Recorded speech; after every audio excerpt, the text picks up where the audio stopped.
Do you believe in angels? Have you or anyone you know ever encountered or experienced an angel? The Bible often speaks of angels in Hebrews 13, verse 2. It warns you to be hospitable toward strangers, for you may be entertaining an angel unaware. I myself have had several experiences or what I call encounters with angels, what I perceive to be angels. Two of these experiences happened to me when I lived in Miami in my late 20s in Miami, Florida. One encounter took place at a job fair down in Brickell. The other encounter took place at a nightclub. The nightclub experience is the one that saved my life. Both of these experiences, though different, has impacted my life so much so that they has never left my memory bank. The Bible often speaks of angels again in Hebrews 13 and 2. It tells us that to be aware that we may be entertaining angels unaware. And Luke 1 and 24, the Bible speaks of angels being messengers. And in Hebrews 1 and 14, it speaks of angels being ministering spirits. In my case, well, let me just share my story with you and you be the judge. The first experience happened at a job fair. I had just prayed on a Sunday afternoon. I was looking for a job. I had just moved there a month prior. I didn't have any type of income and I really needed a job for me and my children. I had just prayed. I looked in the newspaper and there listed was a job fair for Nextel. Now Nextel in Miami, Florida was a big cell phone company. So I didn't know where Brickell was. I do remember asking my aunt if she would go with me to Brickell. She said she would go with me. And that following week, we went to the job fair. When we got there, it was over 200 to probably 250 people there. It was so many people there in that one site that they sent us next door to a bar.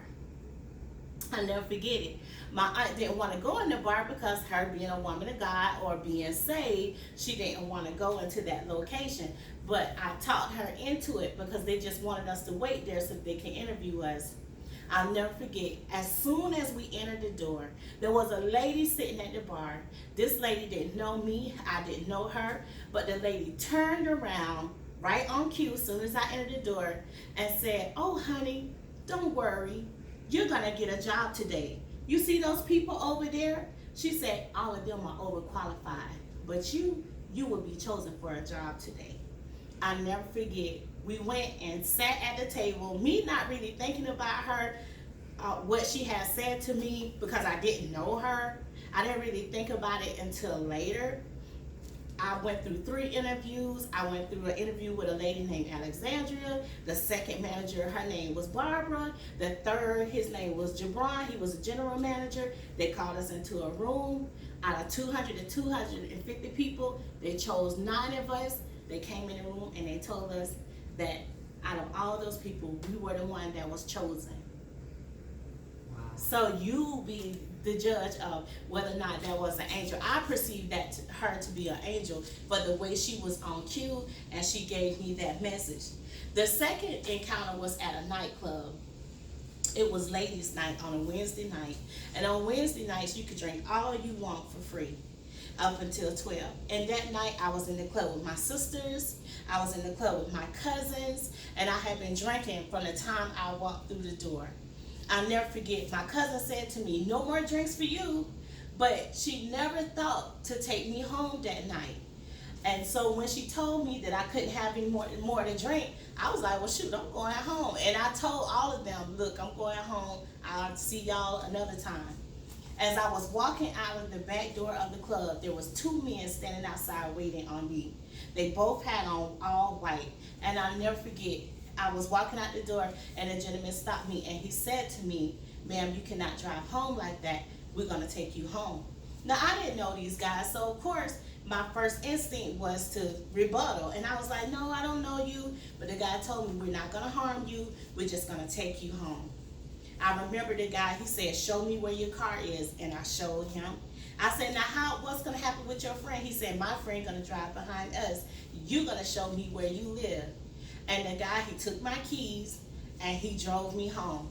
I never forget, I said to him while we was in the car, don't try to touch me, because if you do, I will remember that you touched me. And he said, ma'am, I'm not gonna touch you, I'm only gonna drive you home.